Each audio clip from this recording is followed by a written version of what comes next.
একটা ধর্ষককে যদি প্রকাশ্যে পাথর নিক্ষেপ করে হত্যা করে এবং সেটা গোটা দেশে লাইভ চলে, আমি মনে করি সেদিন থেকে এদেশে ধর্ষণ বন্ধ হয়ে যাবে। সম্প্রতি একটা মহিলা মাদ্রাসার ১১ বছর বয়সী একটা মেয়েকে ধর্ষণ করেছে ওই মাদ্রাসারই শিক্ষক। চিন্তা করেছেন আপনি কত জঘন্য অপরাধ? এদেশের বিভিন্ন জায়গায়, বিভিন্ন এলাকায়, পাড়ায় মহিলা মাদ্রাসা গড়ে উঠেছে। এই মহিলা মাদ্রাসাগুলো আবার তদারকি করছে পুরুষ শিক্ষক।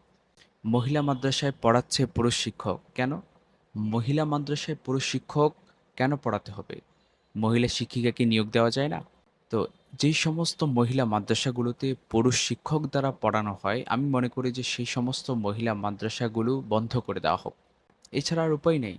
একটা মেয়ে দিনী জ্ঞান, দিনী দিনের বিষয়গুলো জানতে যেয়ে যদি সে তার সতীত্ব হারিয়ে ফেলে, সে তার জীবনকে দিয়ে দিতে হয়, তাহলে এই শিক্ষা অর্জন করে তার জন্য লাভটা কি?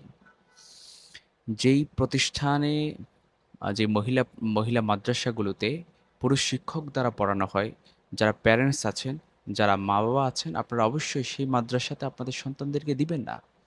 যেখানে মহিলা দ্বারা নিয়ন্ত্রিত মহিলা মাদ্রাসা, সেখানেই আপনারা দেওয়ার চেষ্টা করবেন।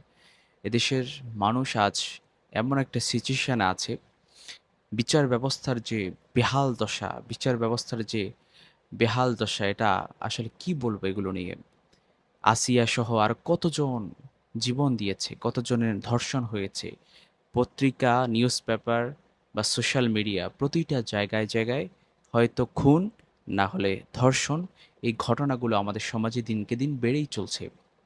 এর কারণ হচ্ছে একটা দেশে যখন বিচার ব্যবস্থার অবস্থা খারাপ হয়, তখন এই ঘটনাগুলো বেড়েই চলে। একটা একটা ধর্ষককে যদি এদেশের সরকার একটা ধর্ষককে যদি প্রকাশ্যে পাথর নিক্ষেপ করে হত্যা করে এবং সেটা গোটা দেশে লাইভ চলে, আমি মনে করি সেদিন থেকে এদেশে ধর্ষণ বন্ধ হয়ে যাবে।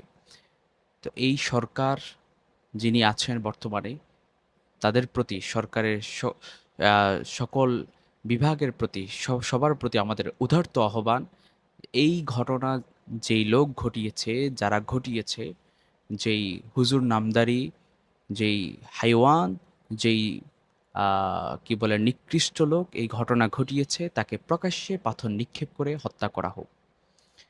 গোটা দেশ জানুক, গোটা সমাজ জানুক, গোটা পৃথিবী জানুক বাংলাদেশে ধর্ষণের বিচার মৃত্যুদণ্ড। তাহলে এদেশে আর আমাদের একজন বোনকেও আর ধর্ষণের শিকার হতে হবে না। আল্লাহ তাআলা এদেশের মা বোনদেরকে হেফাজত করুন, ছোট্ট বাচ্চাদেরকে হেফাজত করুন, সবাইকে হেফাজত করুন এবং